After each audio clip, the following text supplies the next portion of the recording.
안녕하십니까. 수도권 매립지 관리공사 자원순환기술연구소장 이우원입니다. 네, 오늘 이 자리에 참석해 주신 공사 직원 여러분, 그리고 오늘 포럼을 준비해 주신 관계자 여러분께 깊은 감사의 말씀을 드립니다. 아시다시피 올해는 좀 코로나 때문에 서로가 좀 힘든 한 해가 지금 되고 있고, 여러 가지 백신 접종률이 높아지기 때문에 가까운 시일 내에 위드 코로나 상황이 되면 이제 저희도 좀 더 자유스럽게 이런 세미나라든가 워크숍 발표를 할 수 있을 것 같습니다. 아시다시피 이 코로나 방역 조치 지침에 따라서 저희가 그린파크 자원순환 포럼을 온 오프라인 방식으로 진행을 하게 되었습니다. 우리나라에서도 지금 이 코로나 극복에 관련해서 한국판 뉴딜 종합계획이 발표됐고, 저탄소 발전 전략에 따른 탄소 중립 선언이 있었고요. 또 탄소 중립 기본법이 올해 8월에 국회에서, 세부적인 내용은 아시다시피 2050년도까지 탄소 중립을 지금 목표로 하고 있고, 2030년도까지 35% 이상 온실가스 배출량을 감축하는 것을 중간 목표로 지금 우리나라에서 정책을 추진하고 있습니다. 탄소 중립은 이런 것처럼 좀 너무 쉽진 않은 것 같고 도전적인 과제입니다. 그렇지만 이게 지금 현재 국제 질서로 확립이 돼가고 있는 상태이기 때문에 꼭 가야 할 길이다. 그래서 저희 공사에서도 자원순환을 중심으로 하는 탄소 중립 정책으로 좀 시급히 지금 전환이 필요한 시점인 것 같습니다. 그간 드림파크 자원순환 포럼은 환경부와 지자체, 공사와 업계, 그리고 학계 전문가 등 민관학에 협력하여 자원순환 사회를 이끄는 기술 교류의 장으로 그동안 역할을 다 하여왔습니다. 오늘 이런 취지를 맞춰서 저희도 공사에서 처음으로 페이퍼리스 포럼으로 진행하는 점을 좀 참고를 해주시면 좋겠습니다. 오늘 발표 세션은 세 가지로 지금 알고 있습니다. 첫 번째는 기술 공유 파트가 있고요. 두 번째는 탄소 중립 부분이 있고, 세 번째는 지속 가능 분야, 이렇게 해서 우리 공사 직원 담당하신 분들께서 오늘 발표를 해주셨습니다. 모쪼록 저희가 공사가 각자 맡은 분야에서 열심히 직원 한 분 한 분이 업무를 충실히 하고 있고, 그 성과를 오늘 또 이렇게 공유하고 발표하는 자리가 되겠습니다. 아무쪼록 좀 많이 더 협조를 해주셔서 오늘 포럼이 성공적으로 이루어질 수 있도록 부탁을 드리겠습니다. 감사합니다.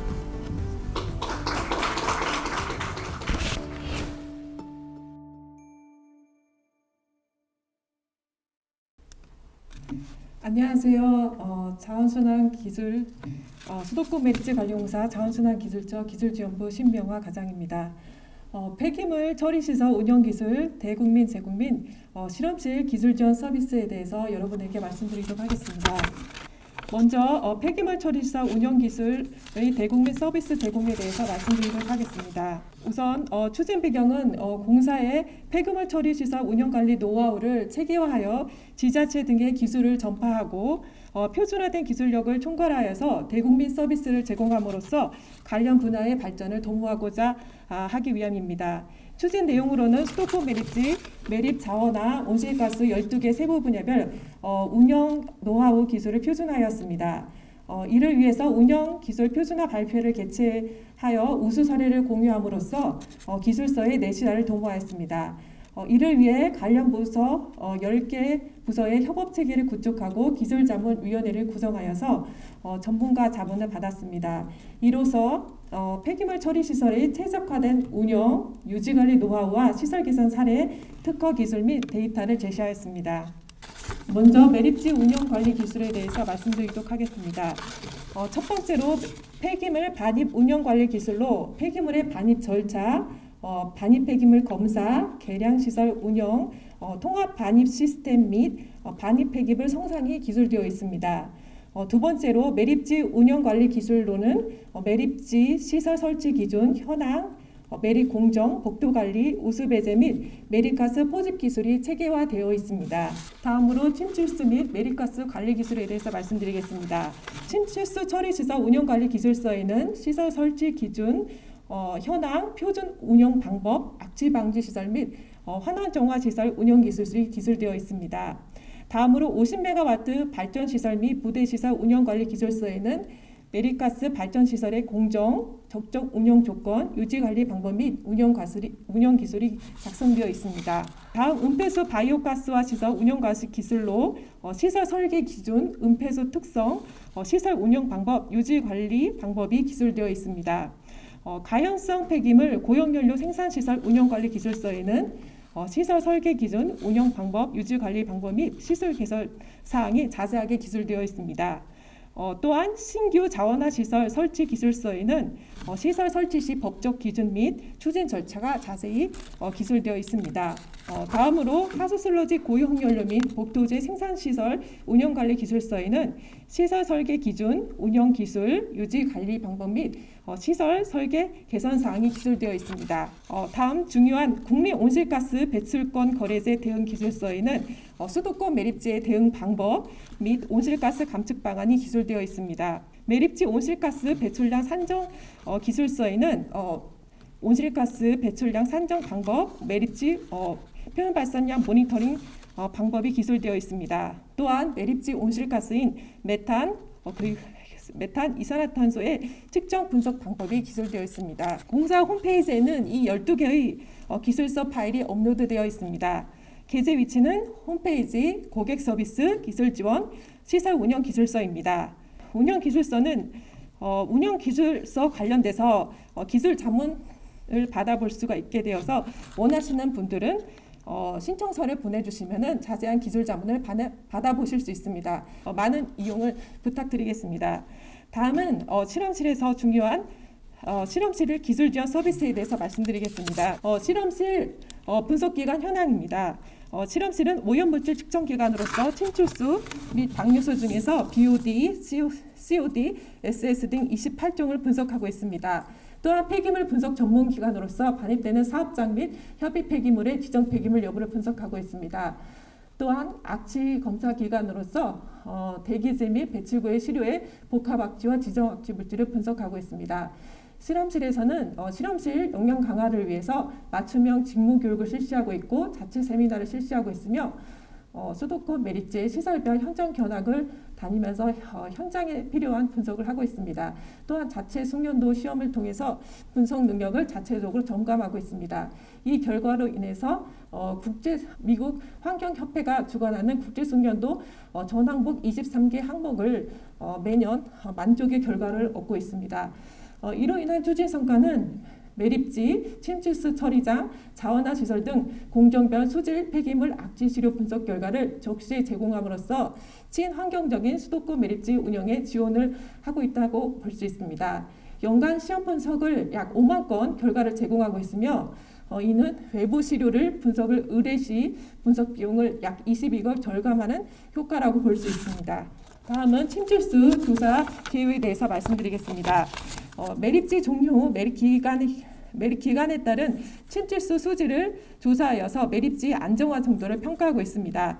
매립 종료 후 20년이 경과한 수도권 매립지 1매립장, 매립 종료 후 2년이 경과한 2매립장, 매립 중인 3-1 매립장과 매립 종료 후 27년이 경과한 서울 난지도 매립장의 침출수 수질을 지금 분석하고 있습니다. 조사 내용은 매립지별 침출수의 유기물질, 질소, 무기 염류 등의 변화입니다. 수도권 매립지 침출수 시료는 주 1회, 난지도 매립지 침출수 시료는 월 1회 분석하고 있습니다. 분석 결과 매립 종료 후 20년이 경과한 1매립장의 경우 배출 허용 기준 대비 침출수 총 질소는 약 3배, 암모니아성 질소는 약 8배가 초과되었습니다.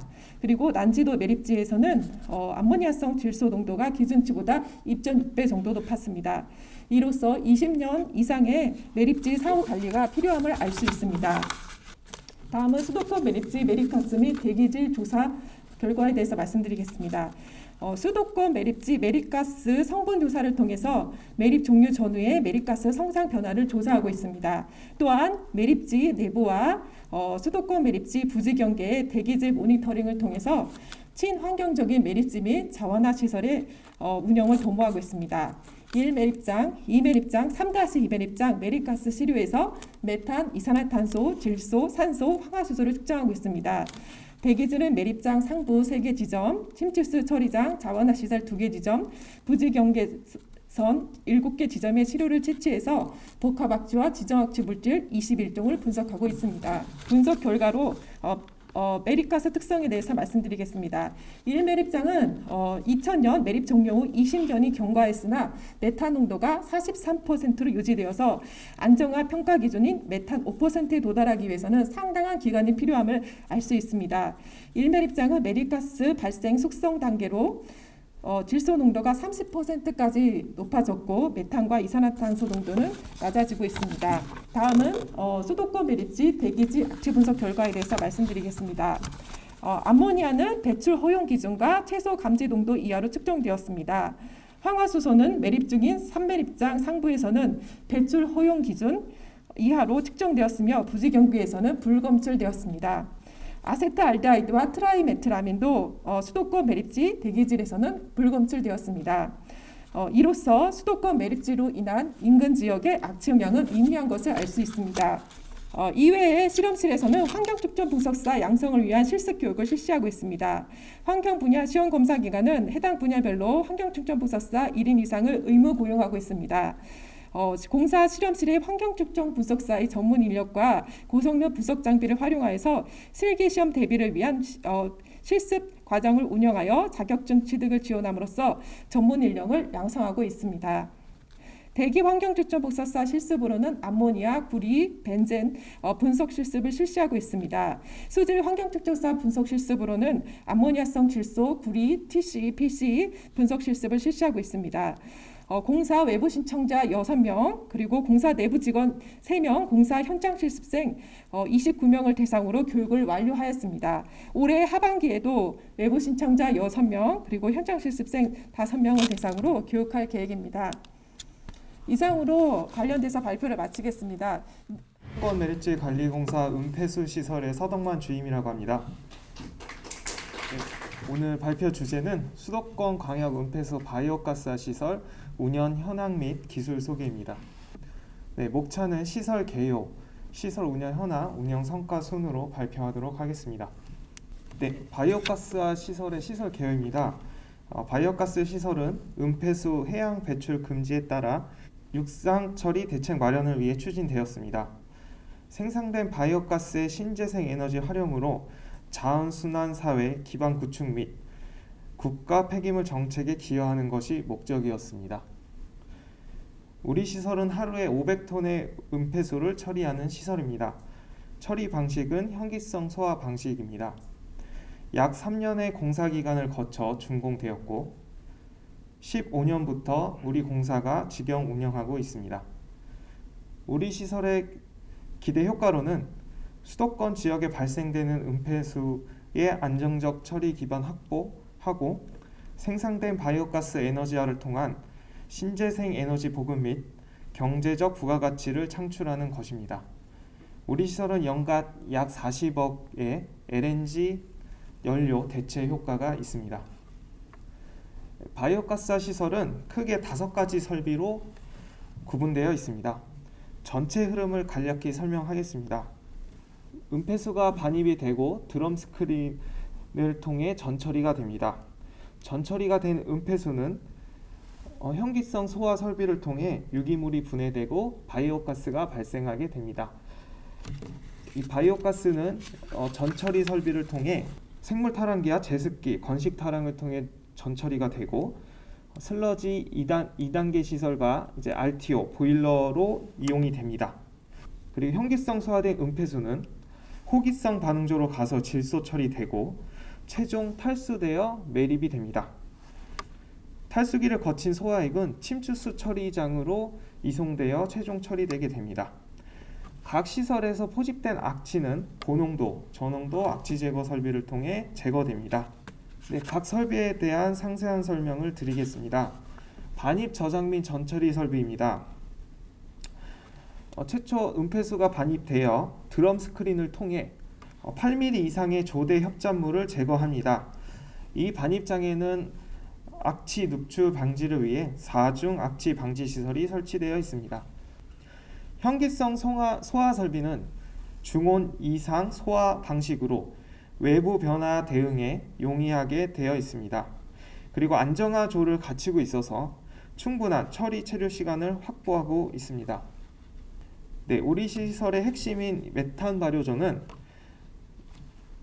외통과 내통으로 구분되어 있습니다. 주 발효조를 외통이라고 하고요, 부 발효조를 내통이라고 부릅니다. 이 메탄 발효조의 교반 원리는 주 발효조에서 생성된 바이오가스 압력의 4m 수두차를 일시에 해소하여 강력한 교반이 이루어지게 됩니다. 교반 메커니즘을 설명해 드리면, 최초 1단계가 휴직이고요, 2단계가 이제 반응기인데요. 이 반응기에서 약 1시간 반 정도의 반응기가 일어나게 됩니다. 여기서 외통은 밀폐되어 있고요, 그리고 내통은 이 바이오가스 배관이 안정화조랑 연결되어 있습니다. 밀폐된 외통에서 소화되며 발생한 가스압이 내통 쪽으로 은폐수를 밀어 올리게 됩니다. 그러면서 수두차가 발생합니다. 그래서 3단계 투입기가 되면은 은폐수를 투입하게 되어 최대 수두차를 만들어주게 합니다. 그래서 4단계 교반기가 되면은 이 외통과 내통이 연결되어 있는 평형 밸브를 열어주면 이 압이 갖게 되면서 현재 차올랐던 이 수두가 바닥으로 내려오면서 이 하부에 있는 구멍을 통해서 은폐수가 내통에서 외통으로 가면서 일시적인 교반이 이루어지게 되는 것입니다. 이 메탄 발효조는 무동력 교반으로 에너지 비용 절감 및 기계적 설비 유지 보수가 불필요하다는 장점이 있습니다. 질소 저감 설비는 암모니아 탈기 및 세포 합성을 통해 질소를 제거합니다. 이 소화액을 밀폐식 원심 탈수를 통해 케액을 만들어 매립합니다. 탈수액은 침출수 처리장에 연계하여 처리하고 있습니다. 바이오가스 전처리 설비는 호기성 타락 미생물을 이용하여 바이오가스 내 황화수소를 1차적으로 제거합니다. 그리고 건식 타락 설비로 황화수소를 10ppm, 칠록산을 1ppm 이하로 제거하고 있습니다. 악취 제거 설비입니다. 우리 시설에서 발생하는 악취를 포집하여 악취 종류에 따라 고농도, 저농도로 구분하여 처리하고 있습니다. 고농도 악취는 추결식 연소기에서 제거합니다. 저농도 악취는 약액 습식 세정 시설에서 처리하고 있습니다. 네, 운영 현황입니다. 은폐수 반입량은 2019년 하루에 456톤 수준이었고 2020년에는 하루에 387톤 수준이었습니다.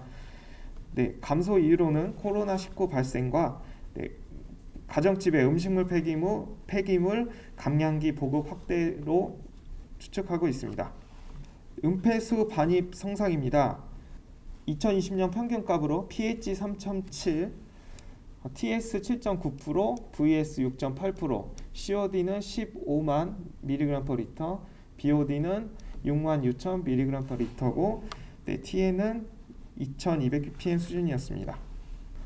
현기성 소화조 처리 효율입니다. COD 제거 효율은 85% 수준이었고 VS 제거율은 80% 수준이어서 설계값이랑 잘 운영되고 있음을 확인할 수 있습니다. 메탄 발효조 유기산은 3873ppm, 알칼리티도 9634ppm 수준이었습니다. 바이오가스 생산량으로 유입 COD 1kg당 0.51 루베의 양만큼 생산하였습니다.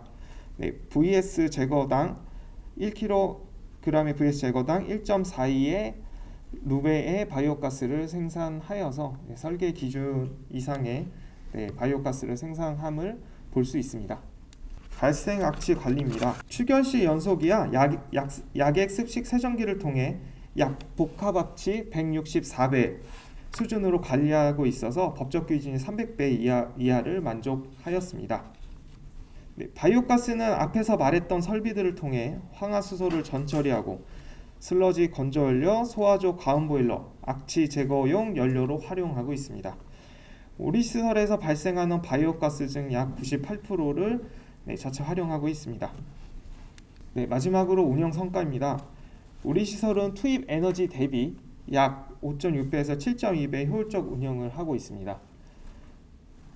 그리고 바이오가스를 슬러지 2단계 시설에서 건조 열원으로 대체하여 약 40억 원을 절감하였습니다. 그리고 8년 연속 무재해로 안전한 사업장으로 관리하고 있습니다.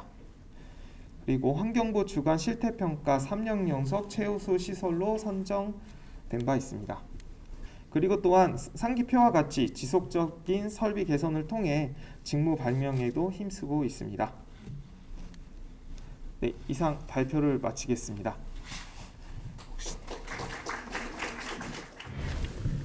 안녕하십니까. 위생매립시설 순환이용 정비사업 부피 증가율에 대해서 발표할 도화엔지니어링 김남훈입니다. 발표의 순서는 목차에서 보이시는 순서대로 순환이용 정비사업 개요, 그리고 폐기물 굴착에 따른 부피 증가율 측정 방법, 그리고 향후 과제 순서대로 발표를 드리겠습니다. 첫 번째로 순환이용 정비사업 개요입니다. 위생매립시설 정비사업의 배경 및 목적에 대해서 말씀드리겠습니다.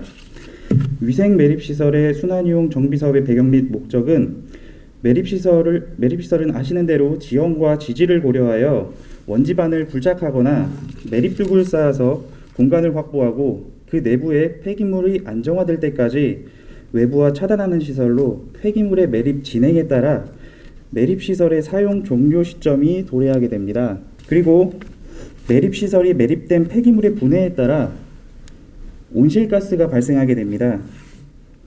특히 혐기성 분해에 따라서 메탄가스가 발생하며 온실가스가 많이 발생이 되고, 또한 과거 폐기물 수거 정책이나 처리 기술 미비 등에 따라서 매립 처리된 과거 폐자원이 매립되어 있기 때문에 현재는 그 재활용한 그 폐자원을 불착하여 에너지를 회수할 수 있는 폐기물이 매립되어 있습니다. 따라서 기존 위생 매립시설 정비 사업을 통해서 매립시설 매립 공간을 확보를 통한 매립지 수명 연장을 하고, 선별된 가연성 폐기물과 유기물 제거와 안정화를 통해서 온실가스 저감에 능동적으로 대처하며, 선별된 가연물을 소각 또는 고형 연료함으로써 매립 자원의 에너지화가 가능한 것이 위생매립시설 정비사업의 목적이 되겠습니다. 위생매립시설 정비사업 관련 지침에 대해 설명을 드리겠습니다. 2010년 9월 매립지 순환이용 정비사업 업무지침이 제정되었고요. 2013년 4월 매립시설 정비 및 순환이용 업무지침이 개정이 되어서 이를 통해서 폐기물관리법에서 별도로 규정하고 있지 않은 순환이용 정비사업 관련 근거를 설정하였습니다. 또한 지방자치단체의 사용 및 사용 종료 예정인 폐기물 매립시설로 정비사업의 적용 범위를 설정하였고요. 국고보조금 지원 및 대상 지역을 설정하고, 그리고 매립지 정비 및 순환이용 추진 체계를 수립하였습니다. 다음은 순환이용 정비사업의 추진 절차입니다. 지자체의 사용 종료 또는 사용 종료 예정 매립지가 정비사업이 필요하다고 판단될 경우 순환이용 정비사업의 타당성 조사를 수행합니다. 타당성 조사에서는 입지 제한 검토와 정비사업 분석 및 평가를 하는데, 입지 제한 검토 결과 입지가 불가능하거나 정비사업 분석 및 평가 결과 정비사업이 불필요하다고 판단될 경우 매립시설을 계속 사용하여 사용 종료시킵니다. 하지만 입지 제한 검토 결과 입지가 가능하고 정비사업 분석 및 평가 결과 정비가 필요하다고 판단될 경우 정비사업의 기본계획을 수행합니다. 정비사업 기본계획 수행 결과를 가지고 지방자치단체에서는 중기지방재정계획이나 투용자 심의를 통하고, 또한 환경부의 재원조달 및 사용 관련 협의를 통하여 예산을 수립하고 정비사업의 기본 및 실시 설계를 수행하게 됩니다. 설계에서는 측량, 집안조사, 그리고 폐기물 성상조사 등의 기초자료 조사를 통하여 폐기물을 분석하고, 설계 과정 중 DFS, VE, 지하안전 영역 평가 등을 통하여 설계를 마무리합니다. 설계가 완료되면 정비사업의 공사를 착공합니다. 정비사업 공사 착공 후 굴착 전 폐기물의 사전 안정화 평가를 우선 시행합니다. 사전 안정화 평가를 시행하여 안정화가 필요하다고 판단될 경우에는 사전 안정화 또는 악취 안정화를 시행하여 사전 안정화가 될 때까지 반복 시행을 합니다. 그리고 안정화가 됐다고 판단될 경우 폐기물을 굴착하고 선별 공사를 시행하게 됩니다. 폐기물 굴착 및 선별 공사가 완료되면 그 매립시설 조성 및 정비사업 준공을 하게 되고 준공된 매립시설에 폐기물을 매립하게 됩니다. 정비사업의 예시입니다. 운영 중이거나 매립 완료된 위생 매립시설을 조금 전 말씀드린 안정화가 안 됐을 경우 선열 안정화를 통하여 그 매립시설을 안정화시키고 가스 및 폐기물 분석을 하여 안정화가 안 되었을 경우 완료될 때까지 계속 시행합니다. 그리고 안정화가 됐을 경우 폐기물을 굴착하는데 이때 폐기물 굴착 과정 중에 폐기물이 부피가 증가하게 됩니다. 이번 발표에서는 다음에 말씀드릴 건데 이 폐기물 굴착 과정 중에 부피 증가에 대해서 중점적으로 설명을 드리겠습니다. 우선 계속 말씀을 드리자면 굴착된 폐기물은 선별기에서 3원 선별되는데 가연성 폐기물, 그리고 불연성 폐기물, 선별토사의 세 가지로 분류가 되고 자력 선별기에서 선별 가능한 철재료는 별도로 회수하게 됩니다. 선별된 가연성 폐기물은 압축 포장하였다가 생활 폐기물 처리 시설 등 에너지를 회수할 수 있는 시설에서 처리하여 에너지를 회수하게 되고 불연성 폐기물은 그 매립장 내에 다시 재매립하게 되는데 이 역시 재활용이 가능할 경우 재활용하게 됩니다. 선별토사는 매립장 내에 적차였다가 다시 조성된 매립장의 복토재로 재활용하게 됩니다. 폐기물 굴착에 따른 부피 증가에 대해서 설명을 드리겠습니다. 한국 폐기물 자원학회지의 그 매립 자원의 순환이용을 위한 물질 흐름 분석에 대한 내용에 보면은 폐기물 매립 시 복토제와 함께 다짐 작업을 시행해서 폐기물의 부피가 약 90%로 감소하는 것으로 조사되었습니다. 그리고 장기간 매립된 매립 폐기물의 굴착 시에는 폐기물이 흐트러짐에 따라서 부피가 매립 폐기물의 약 142%로 증가하는 것으로 조사되고 있습니다. 이는 장기간 안 밀침화된 폐기물의 탄성에 의해서 부피가 증가하는 것으로 판단되고 있습니다. 그 예시로 최근에 이제 종량제 봉투를 폐기물 100을 매립하였을 경우 폐기물 매립 압축과 복토를 통하여 약 90으로 부피가 줄어들게 되고 매립 폐기물을 굴착할 경우에 127.8로 굴착 폐기물이 증가하여 선별할 경우에는 이 127.8을 선별하게 됩니다. 유사 사업의 설계 시 부피 변화 사례를 조사한 결과도 아산의 경우 1.42, 예천의 경우 1.54, 인제 1.42, 포항 1.31 등 평균 1.42의 부피 증가율을 보이는 것으로 검토되었습니다. 이와 같은 폐기물의 부피 증가율을 측정하는 방법에 대해서 설명을 드리겠습니다. 부피 증가율 측정 방법은 지금 현재 매립 폐기물 굴착에 따라 부피 증가를 측정하는 공정시험법이 마련되어 있지 않습니다. 그렇기 때문에 환경부의 연구과제로 연구되었던 순환형 매립지 정비사업 로드맵 구성 연구나 기존 사례에 따라서 덤프 취향법으로 부피 증가율을 측정하고 있는 실정입니다. 그 예시로는 매립된 폐기물의 복토층이 있기 때문에 복토층을 우선 제거하고 그 후 복토층 하부에 있는 폐기물을 굴착합니다. 굴착한 폐기물은 덤프트럭에 적재하고요. 그리고 굴착한 폐기물의 부피를 측정합니다. 그리고 적재 차량인 덤프트럭의 부피를 측정하여 부피 증가율 측정 시에는 적재 차량의 부피를 굴착 부피로 나누어서 측정하게 됩니다. 이는 굴착 후 흐트러진 상태의 폐기물 부피를 매립 상태의 부피로 나누는 것과 같습니다. 부피 증가율 측정에 대한 고찰입니다. 방금 말씀드린 것까지는 설계 시의 부피 증가율 측정이었고요. 실제로 시공 현장의 부피 증가율 측정을 검토한 결과 타 매립 시설의 경우 부피 증가율이 약 1.5에서 2 정도로 조사되었고 다른 매립 시설의 경우에는 부피 증가율이 1.689로 아까 말씀드린 1.42보다 크게 상회한 것으로 조사되었습니다. 설계 대비 약 6에서 41% 정도 증가한 것으로 이 선별 공사비 증가에 따라서 사업비가 많이 증가하는 것으로 그렇게 지금 나오고 있습니다. 설계 시공 시 부피 증가율 차이의 원인으로는 첫 번째로는 굴착 심도에 따른 영향이 있을 수 있습니다. 기본 계획과 설계 시에는 매립 시설 상층부의 매립 폐기물에 대한 부피 증가율만 조사가 가능합니다. 그 반면 시공 시에는 폐기물 굴착 진행에 따라서 상층부 및 하층부에 대한 내립 폐기물 부피 증가율의 측정이 가능합니다. 이 상층부와 하층부의 폐기물의 탄성치마와 압밀치마 정도가 다르기 때문에 부피 증가율의 차이가 있는 것으로 이렇게 검토되고 있습니다. 두 번째로 시험 방법에 의한 영향이 있습니다. 부피 증가율 시험을 위한 폐기물 굴착 시에 바닥 및 측면 폐기물의 탄성에 의한 스펀지 현상에 의해서 굴착한 폐기물의 부피가 적게 측정이 됩니다.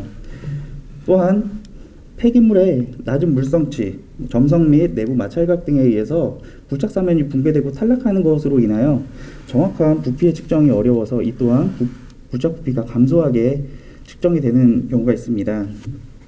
그리고 굴착된 폐기물을 적재 시에 그 덤프트럭 내 폐기물 공극에 의해서 흐트러진 상태의 부피가 과대평가될 수 있습니다. 그런 걸로 인하여 부피 증가율 측정이 오차가 있을 것으로 판단됩니다. 앞서 설명드린 부피 증가율 측정 관련해서 측정의 오차를 줄이기 위하여 부피 증가율 측정 방법에 대해서 검토를 해보았습니다. 설계 시에는 굴삭기 1.0 세제곱미터를 이용하여 지하 약 5에서 8m 이내의 폐기물에 대한 부피 증가율을 측정합니다. 그리고 시공 시에는 아까 말씀드린 대로 정비사업 진행에 따라서 하부 매립 폐기물에 대한 부피 증가율 측정이 가능합니다. 이를 개선하기 위해서 설계 시에도 하부 매립 폐기물에 대한 부피 증가율을 측정할 수 있는 그 굴착 방법을 검토해야 할 것으로 판단됩니다. 또한 부피 증가율 측정을 위해서 설계나 시공 중 굴삭기를 이용한 폐기물 굴착 시에 굴착 사면의 붕괴 및 탈락을 방지할 수 있는 방안의 마련이 필요합니다. 이를 개선하기 위해서 폐기물 굴착 시에 굴착 사면의 붕괴 및 폐기물 탈락 방지 방안을 강구할 필요가 있습니다. 또한 굴착 시 폐기물의 스펀지 현상에 따라 굴착 분비가 감소하는 것을 이 역시 해소 방안을 강구할 필요가 있습니다. 그래서 정확한 부피 증가율 측정을 위하여 하부 매립 폐기물의 굴착 방안과 붕괴 방지 방안을 검토하였습니다. 폐기물 굴착 방안으로 세 가지 안을 검토하였습니다. 1안은 강널 말뚝과 굴삭기를 이용하여 폐기물을 굴착하는 방법이고, 2안은 하부 폐기물까지 굴착하기 위해서 오거보링을 하는 방안입니다. 3안은 오거보링에 케이싱을 추가하는 방안입니다. 강널 말뚝과 굴삭기를 이용하는 방안은 강널 말뚝 사용으로 폐기물이 교란 방지가 가능하고 사면 유지가 가능합니다. 또한 측면 스펀지 현상 해소가 가능합니다. 하지만 하부 폐기물에 대한 굴착이 곤란하고 바닥부에서 올라오는 스펀지 현상은 해소가 불가능한 것으로 검토됩니다. 그리고 강널 말뚝 부착 폐기물로 인해서 정확한 굴착 부피가 산출이 불가능할 수 있습니다. 이안으로 오거보링입니다. 오거보링은 하부 폐기물에 대한 굴착이 가능한 것으로 검토됩니다. 하지만 공내 폐기물에 오거보링에 의해서 폐기물이 교란 가능성이 있고 그 보링 공벽이 붕괴되기 때문에 오차가 발생할 것으로 판단됩니다.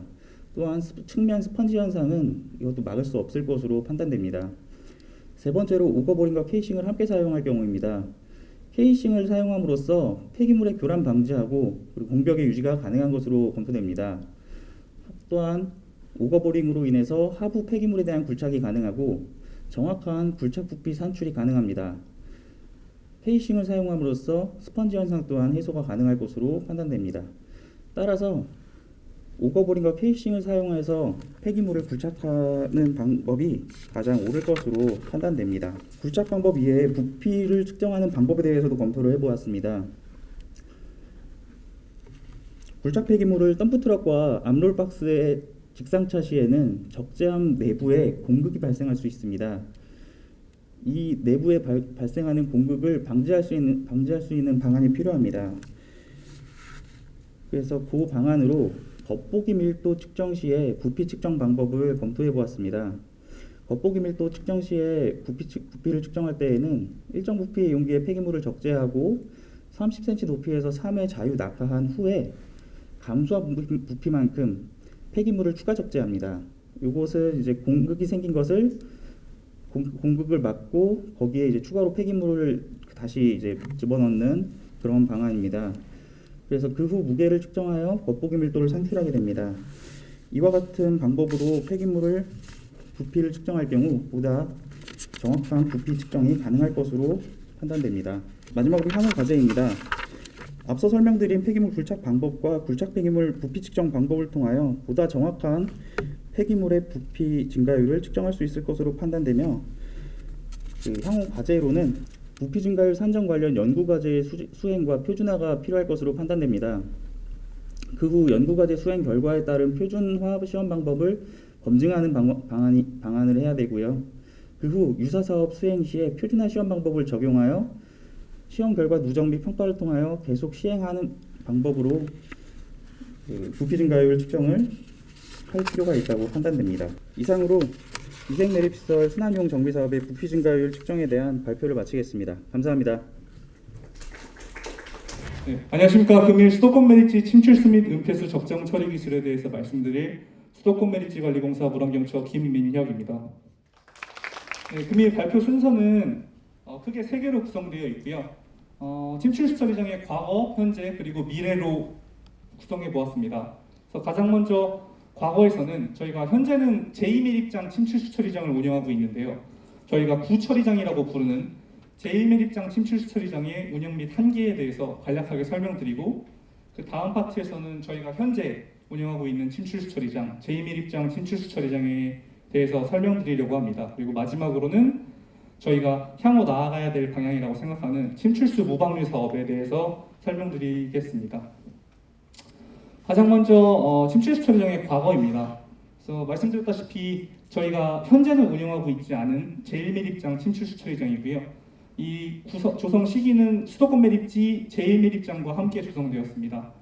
처리 용량은 당시에 3,500톤 정도로 설계하였고, 수질 설계 기준은 그 당시 유기물질 BOD 기준으로만 반영되어 설계하였습니다.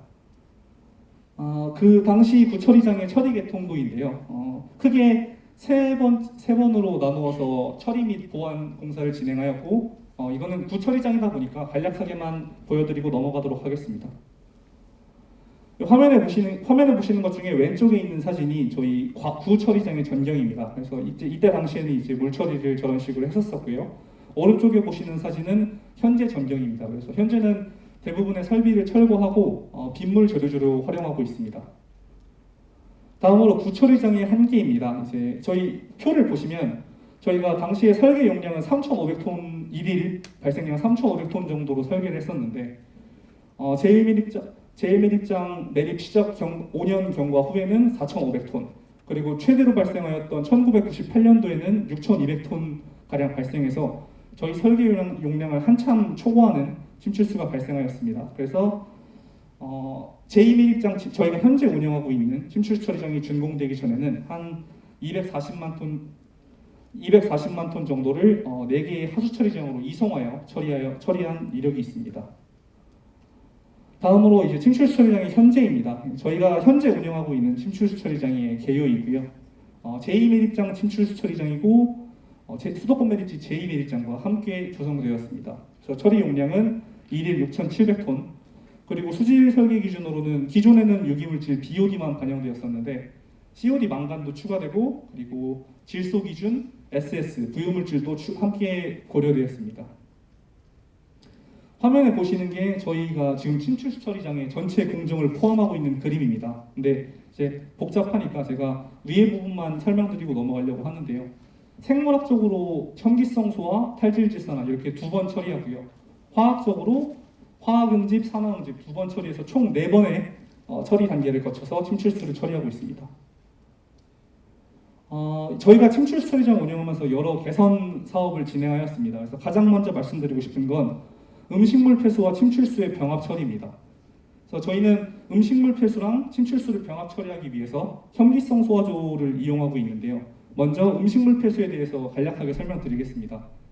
음식물 폐수란 음식물류 폐기물을 자원하는 과정에서 발생하는 액상 폐기물인데 상당히 고농도의 유기물질을 포함하고 있습니다. 그래서 COD 크롬 기준으로 한 20만 정도 되고요. 이는 침출수 유기물질의 약 100배 가량을 포함한 수치입니다. 그래서 화면에 보시는 게 저희 이제 침출수 처리장에서 은폐수를 병합 처리하기 위한 설비의 전경이고요. 다음으로 저희가 음식물 폐수를 처리하기 위해 혐기성 소화조를 이용한다고 말씀드렸는데 그에 대해서 간략하게 설명드리겠습니다. 현기성 소화조란 이제 무산소 상태에서 유기물질을 미생물을 이용하여 분해하는 공정을 말합니다. 네. 이 공정의 장점은 크게 두 가지를 먼저 말씀드리면 고농도 유기물질 부하를 잘 견딜 수 있고요.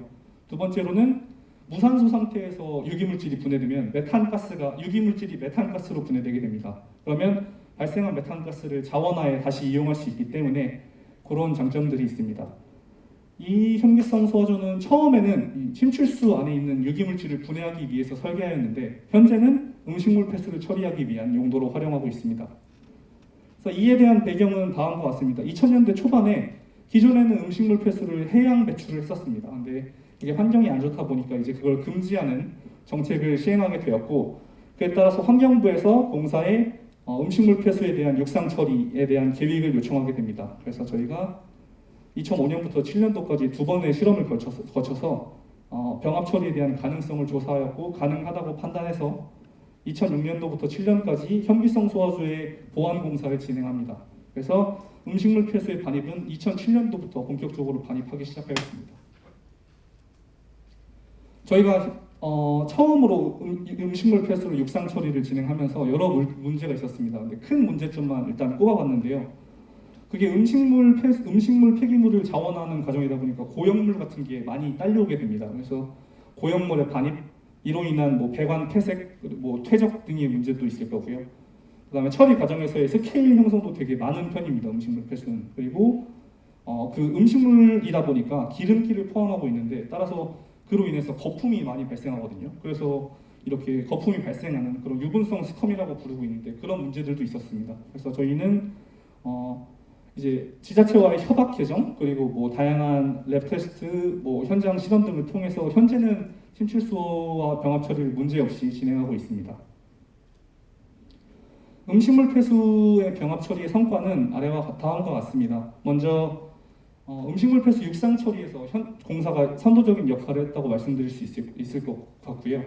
그 다음으로는 저희가 1일 1,300톤의 음식물 폐수 처리 계획을 수립하고 있는데 이는 수도권 전역의 음식물 폐수의 30% 정도를 처리할 수 있는 양이라고 말씀드릴 수 있습니다. 그리고 저희 이제 현기성 소화조 다음 공정으로 폐수 안에 있는 질소를 제거하는 공정이 있습니다. 거기서는 유기탄소원이 반드시 필요한데 이 유기탄소원을 원래는 메탄올, 즉 약품을 넣으면서 비용을 소비하고 있었는데 이를 음식물 폐수로 대체했습니다. 현재는. 그래서 이를 메탄올로 환산하자면 경제적 효과는 약 연간 27억 정도로 추산되고요. 다음으로 현기성 소화조에서는 아까 유기물질로부터 메탄이 발생한다고 말씀드렸었는데 이를 LNG로 환산을 하자면 연간 한 60억 정도로 추산됩니다. 다음으로 말씀드릴 건 현기성 소화조의 처리 효율에 대한 개선 공사입니다. 저희가 2008년도부터 현기성 소화조를 현재까지 계속 쓰고 있는데 그럼 약 한 13년 정도 사용하고 있습니다. 그러다 보니까 설비가 좀 노후화가 됐고요.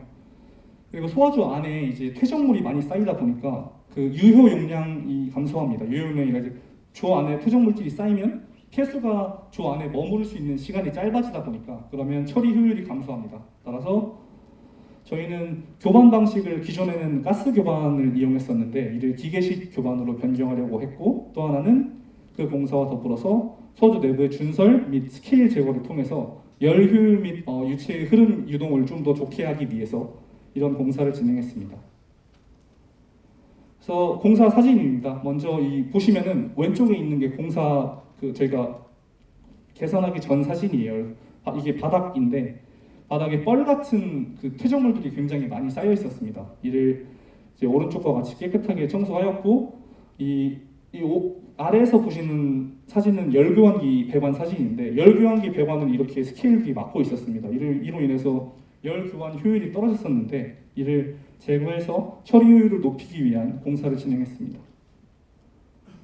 다음으로 마지막으로는 교반 방식 개선입니다. 그래서 기존에는 가스를 이용해서 소화조 안을 이렇게 저어주는 그런 방식을 이용하고 있었는데 공사를 해서 저렇게 봉에 이제 날개가 달린 임펠러 타입인 기계식 교반으로 변경을 했고요. 이에 따른 개선 효과는 아래에 보시는 크게 3개로 나눠볼 수 있을 것 같습니다. 먼저 유기물질 처리 효율이 기존 대비했을 때 증가한 것으로 분석됩니다. 그래서 기존 공정 대비했을 때 COD 크롬으로는 15%, BOD로는 10% 정도 증가한 걸로 보이고요. 유기물질이 잘 분해되다 보니까 바이오가스 발생량도 증가하였습니다. 그래서 기존 대비했을 때 약 10% 정도 증가했다고 보고 있고요. 마지막으로 전력 사용량도 기존 대비했을 때 좀 감소시키는 효과가 있었습니다. 이게 전격 용량이 보시면 기존에는 40kW였는데 변경한 방식은 24 정도로 줄어들었습니다. 한 40% 정도 줄인 수치인데 이를 연간 전력 사용 비용으로 환산하자면 한 1억 정도 절감했다고 볼 수 있습니다. 다음으로는 탈질 질산화조에 대한 개선 사업입니다. 그래서 탈질 질산화조는 이제 앞서 말씀드린 현기성 소화조 뒤에 위치한 공정이고요. 폐수 안에 있는 질소를 제거하기 위한 굉장히 중요한 공정입니다. 그래서 탈질 질산화조는 미생물에 의해서 질소 화합물을 제거하기 위한 공정이고요. 현기 조건인 탈질조와 호기 조건인 질산화조 두 개의 조건으로 구분됩니다.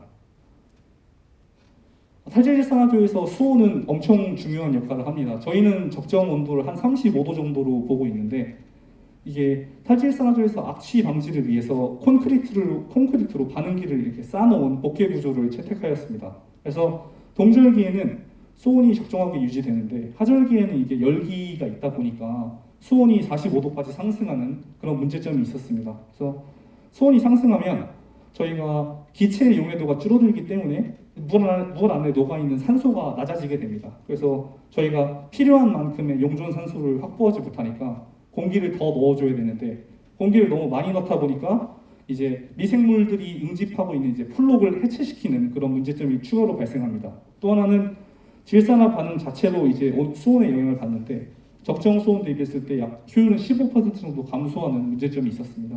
그래서 저희는 탈질산화조의 수온을 저감시키기 위한 필요성을 느끼고 있었고요. 기존에도 저희가 여러 개 테스트를 해봤었습니다. 그래서 이제 이렇게 콘크리트에 계곡으로 뚫어서 열기를 이제 밖으로 좀 배출시키는 테스트도 해보고 아래 보시는 거는 조 안에 이제 열교환 그 배관을 설치를 해서 냉매를 이용해서 열교환을 해보려고 했었습니다. 근데 냉각 효과가 충분하지 않아서 다른 방안을 계속해서 모색하고 있었습니다. 저희가 17년도에 처음 진행한 통합 수온 관리 시스템에 대해서 말씀드리려고 합니다. 이제 화면 오른쪽 아래에서 보시는 이렇게 생긴 설비고요. 오른쪽에 보시는 게 탈질산화조 전경인데 저 위에 이렇게 이 설비들이 놓여서 설치되어 있습니다. 그래서 이제 원리는 저희가 조 안에 있는 물과 공기와 접촉을 시켜서 공냉식으로 수온을 저감시키는 장치고요. 제가 여기 흐름을 50도로 표현을 해놨는데 파란색은 물이고 주황색은 공기의 흐름입니다. 그래서 이제 조 안에 있는 그 처리수를 가압을 해서 위로 넣어주면 아래로 다시 흐르고요. 공기는 팬을 통해서 옆으로 들어가서 위로 나가면서 접촉을 하게 되는 그런 냉각 효과를 가지고 있습니다. 그래서 이를 통한 수온 저감은 효과는 한 4에서 5도 정도 저희가 파악하고 있습니다. 다음으로 침출수 처리장이 나아가야 될 방향이라고 생각하고 있는 무방류 사업에 대해서 말씀드리려고 합니다. 먼저 배경은 수도권 메리츠 주변 시가화에 따른 환경 여건 변화를 꼽을 수 있겠습니다. 그래서 아래로는 청라가 있고 오른쪽으로는 검암, 오른쪽 위로는 검단 등이 지금 개발되고 있고요. 이로 인해서 매립장에서 발생하는 악취 그리고 저희 침출수 처리수의 방류에 따른 그런 민원 등의 문제를 공사가 가지고 있었습니다. 추가로 저희가 무방류 사업을 진행하면서 이제 올해 폐기물 관리법이 개정이 되었습니다. 그래서 이제 무방류 사업의 중요성이 더욱더 강화되었다고 생각하는 그런 안건 중에 하나인데 여기서 이 폐기물 관리법이 개정이 되면서 저희가 침출수 처리수를 방류할 수 있는 기준이 훨씬 엄격해졌어요.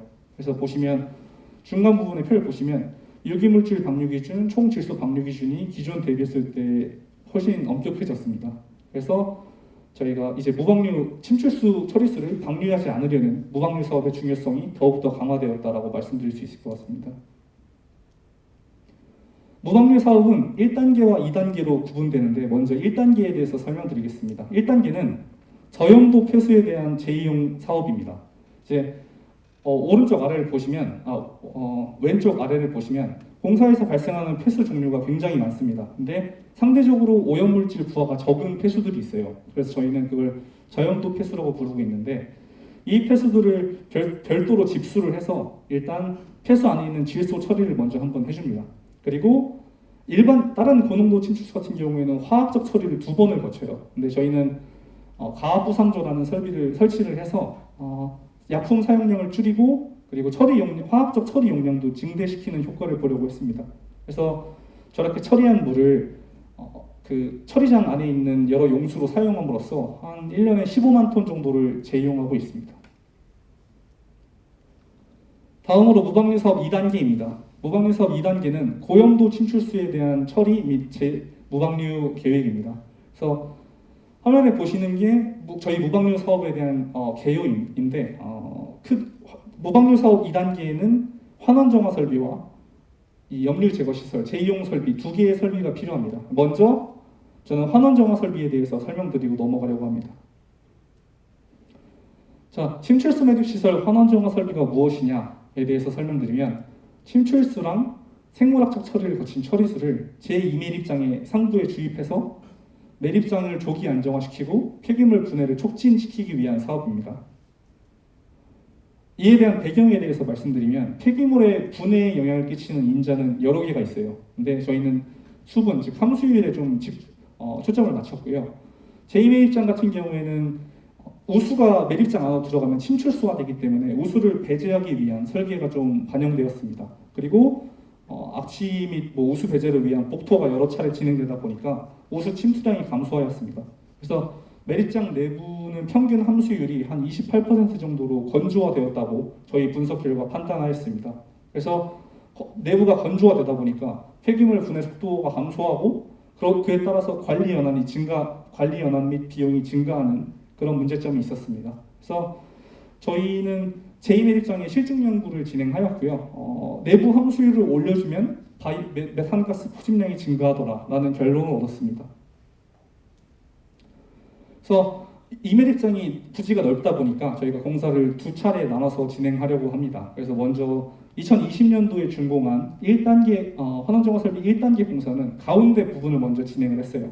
그래서 이에 따른 침출수 재순환량은 1일 3,200톤 정도고요. 이에 대한 주요 설비로는 침출수를 골고루 분사해주기 위한 재순환수 주입 설비, 그리고 악취 및 매립가스가 추가로 발생했을 때 이를 잘 포집하기 위해서 추가로 배관을 매설하는 그런 설비를 꼽을 수 있겠습니다. 그래서 제2매립장 가운데 부분, 제가 빨간색으로 표기하는 부분은 공사가 완료되었고요. 다음으로 저 외곽 파란색 테두리 부분을 저희가 지금 공사를 진행하려고 합니다. 그래서 준공 예상 시점은 2023년이고요. 이 공사까지 마무리되면 총 재순환량은 5,800톤으로 증가하게 됩니다. 그래서 주요 설비는 1단계 그 가운데 공사하는 것과 동일하다고 보시면 될 것 같고요. 이에 따른 기대 효과는 다음과 같습니다. 먼저 매립장의 조기 안정화를 도모함으로써 사후 관리 기간을 좀 단축시킬 수 있는 효과를 기대하고 있습니다. 그리고 유기물 분해가 가속화되다 보니까 매립가스가 추가로 발생할 거라 예상하고 있고요. 저희가 추가로 발생하는 매립가스와 악취를 포집하기 위해서 배관을 더 포설을 했습니다. 그래서 매립장 표면에서는 이제 매립가스가 표면적으로 배출되고 있는데 이를 저감할 수 있을 거라고 예상할 수 있고요. 마지막으로 매립장 내부에 수분 공급원으로 침출수를 사용하고 있습니다. 이에 따른 침출수 처리 비용을 절감할 수 있는 효과를 기대하고 있습니다. 다음으로 저희 염류 제거 시설, 무방류 설비에 대해서 말씀드리겠습니다. 무방류 설비의 이제 대상 처리수는 생물학적으로 그러니까 고염도 침출수를 생물학적으로 질소 처리를 한번 하고 역삼투 처리를 하기 위한 계획입니다. 그래서 처리 대상은 생물학적 1차 처리수고요. 제2용수, 즉 상수를 대체할 수 있는 제2용수는 1일 한 800톤 정도 생산할 것으로 예상하고 있습니다. 현재 추진 경과는 실시 설계를 진행하고 있고요. 처리 방식은 역삼투를 걸기 전에 고염물이랑 기타 좀 지저분한 물질들을 제거하기 위한 전처리, 그리고 아로박 통과시켜서 역삼투 처리 후에 저희 공사 안에 50메가 발전 시설에 발전 냉각수로 공급하려는 계획을 가지고 있습니다.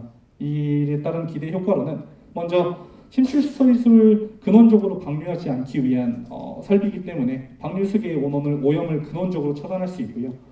1일 상수 800톤 정도를 대체할 수 있고 거기서 발생한 농축수는 환원정화 설비로 재주입을 해서 수분 공급원으로 활용하려고 합니다. 그리고 저희가 매립장 특성상 사후 관리 기간이 길기 때문에 수도 장기간 사후 관리를 고려했을 때 무방류 구축 설비는 필수라고 저희가 생각하고 있습니다. 예, 이상입니다.